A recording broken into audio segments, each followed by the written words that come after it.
시청자 여러분 안녕하십니까? 시민의 눈높이에서 질문하고 한국 사회에 화두를 던지며 더 나은 내일을 만들어가는 뉴스 프리즘 시작합니다. 이번 주 뉴스 프리즘이 주목한 이슈 함께 보시죠.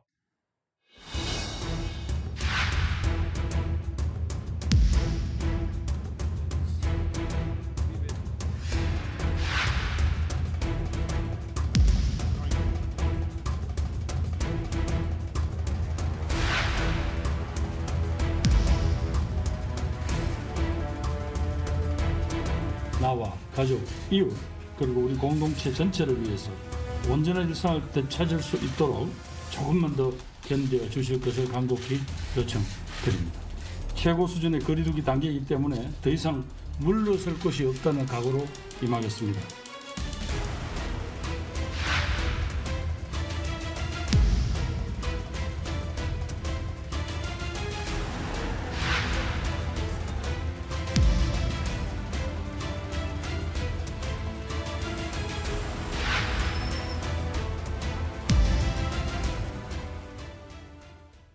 수도권의 코로나19 확산세가 무섭습니다. 대유행 조짐이 다시 고개를 들고 있습니다.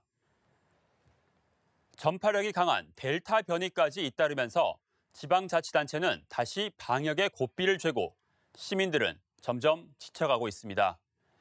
박상률 기자가 비상이 걸린 방역 현장을 취재했습니다. 이제는 구청 공무원의 방문에도 당황하지 않습니다.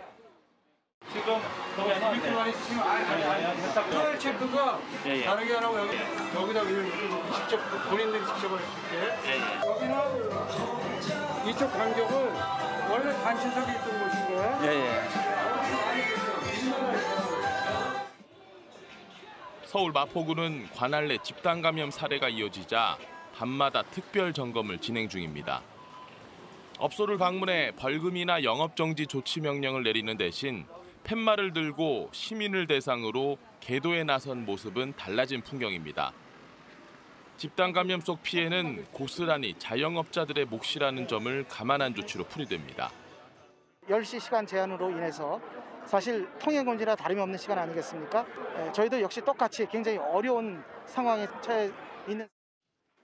시간 제한은 장소 제한으로 확대됐습니다. 음주 금지 조치가 현장에서 잘 이행되고 관리될 수 있도록 서울시는 자치구 그리고 경찰과 함께 협력하고자 합니다. 밤 10시가 지나면 야외에서 맥주 한 잔 못하지만 방역당국의 취지에 공감할 수밖에 없는 상황. 편의점에서 알았고 저는 10시 이후에 술 못 먹게 하는 거는 저는 괜찮은 것 같아요. 서울시는 확진자를 빠르게 찾기 위해 선별진료소를 확대하고 보건소 운영 시간도 연장했습니다.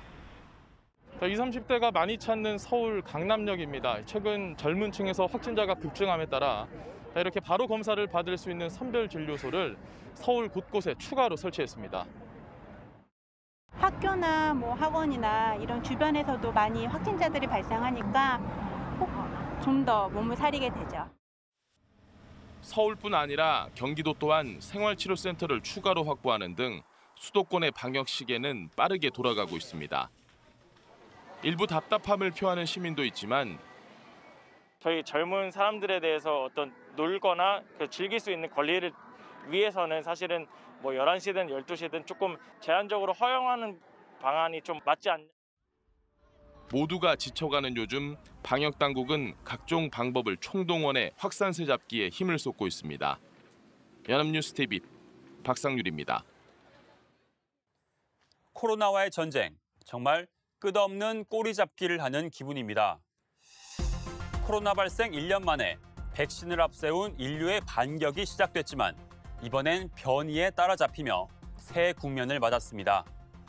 현재 델타 변이를 포함해 세계보건기구는 알파, 베타, 감마 이렇게 4가지 변이 바이러스를 우려 변이로 지정했습니다. 기존보다 전파력이 높아지거나 백신과 치료제가 덜 듣는 경우에 지정하는 건데 특히 델타 변이는 전염력이 기존보다 크게 높은 종으로 알려져 있습니다. 기침이나 후각 상실 등의 증상이 적어 확진자 선별도 더 어렵다고 합니다. 일상 회복 기대감이 높아지며 우리도 방역의 고삐를 서서히 풀려고 했죠.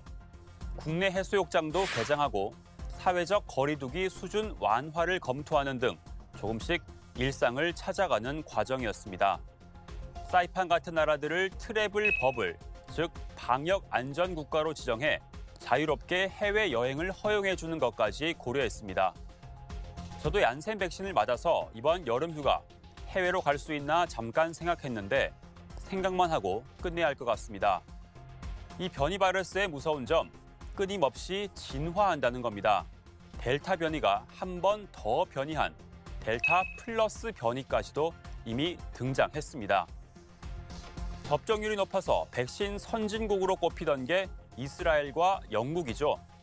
이스라엘은 세계 최초로 집단 면역을 선포하며 이렇게 노 마스크를 선언했지만 다시 고삐를 조이고 있습니다. 94%였던 화이자 백신의 예방 효과가 델타 변이 이후에 64%로 낮아졌다는 연구 결과 때문입니다. 반면 사정이 비슷한 영국은 조치를 유예했습니다. 지금 하고 있는 유럽 축구 대항전에서 관중 입장을 6만 명까지 허용하겠다고 해 논란을 빚기도 했죠. 1차 접종을 받은 성인 비율이 90%에 달하는 만큼 이제는 개인의 책임이라며 바이러스와 공생하는 쪽으로 정책 기조를 잡은 겁니다. The state won't be telling you what to do, but you will want to exercise a degree of personal responsibility and judgment. 이렇게 백신 선진국도 오락가락하는 가운데 델타 변이 창궐, 또 4차 대유행을 맞닥뜨린 우리는 어떻게 대처해야 할까요? 이 내용은 장보경 기자가 취재했습니다. 12일부터 2주 동안 수도권 거리두기를 4단계로 격상한다고 밝힌 정부. 새 거리두기 4단계는 대유행, 외출 금지에 해당하는 가장 높은 단계입니다.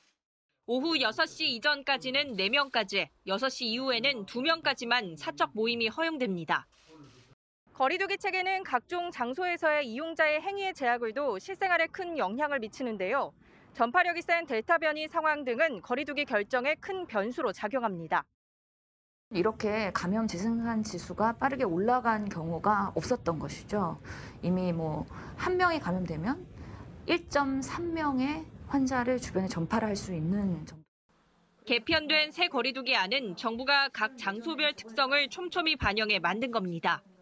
장기화된 제한 조치로 각 장소별 특성을 반영해 소상공인과 자영업자의 피해를 조금이나마 줄이고자 했던 건데 결국은 무서운 확산세 도입 초반부터 최고 단계라는 특단의 결정을 내렸습니다. 델타 변이 바이러스가 가장 큰 요인이죠. 전파력이 1.6배 강하다는 이야기가 있고요. 백신 접종도 가능한 빠르게, 그리고 이왕이면은 1차와 2차 접종의 간격도 최대한 당겨서 빠르게 그 면역 형성을 할 수 있는 방식으로 노력을 해야 된다. 수도권 거리두기 4단계 도입에 대해선 다른 전문가도 공감합니다.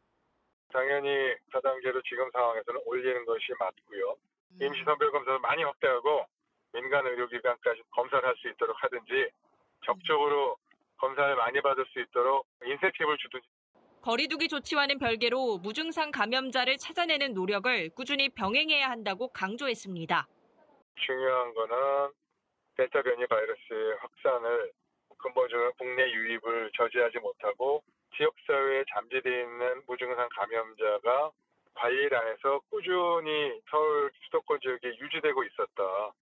여름 휴가철 직전 퍼진 확산세, 누적된 소상공인 자영업자들의 피로감, 코로나19 대응 관리가 또다시 중대한 갈림길에 섰습니다. 연합뉴스TV 장보경입니다. 백신을 맞아도 감염되는 돌파 감염 등 이 코로나 극복을 가로막는 복병은 한두 가지가 아닙니다. 교차 접종 같은 백신 접종 계획 등 우리 방역 당국이 어떻게 대응했고 또 앞으로 어떤 계획을 갖고 있는지 김장현 기자가 알아봤습니다. 전체 감염자 중 개인 간 접촉 감염 비율은 절반 수준.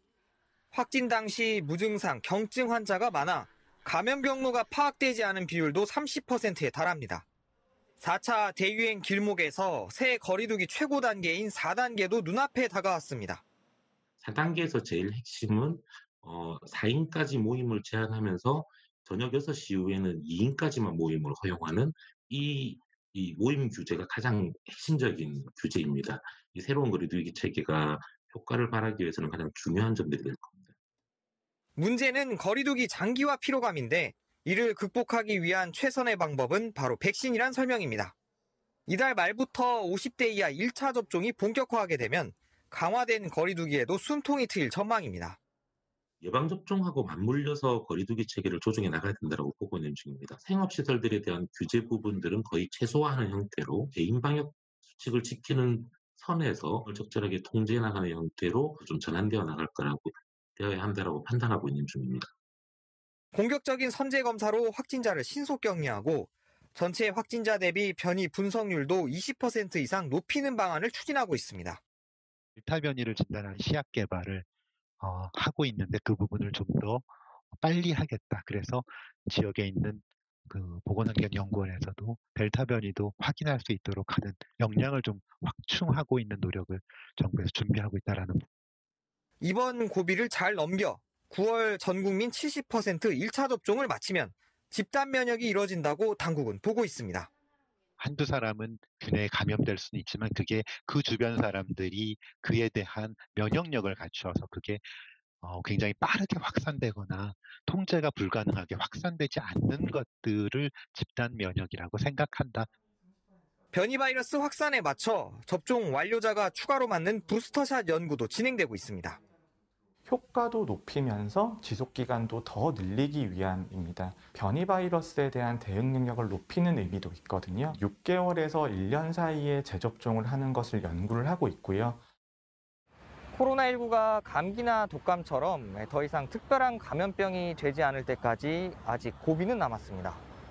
그때까진 결국 기본으로 돌아가 마스크 착용 등 기본 방역 수칙을 지키는 게 모두의 건강을 지키는 지름길입니다. 연합뉴스TV 김장현입니다. 코로나 사태 이후 두 번째로 맞는 여름입니다. 이제 좀 마음 편히 휴가 갈까 생각했던 직장인, 숨통이 트일까 기대했던 소상공인, 2학기 전면 등교를 앞두고 설렜을 아이들. 하지만 다시 우리들 사이에 희망보다 걱정이 더 커지고 있습니다. 올해는 이례적인 전국 동시 장마에 폭염까지 기승을 부린다고 하죠. 언제 끝날지 모를 전염병까지 모두가 지치고 힘들겠지만 이번만큼은 최악의 여름으로 기억되지 않도록 다시 한번 K 방역의 힘을 보여줄 때입니다.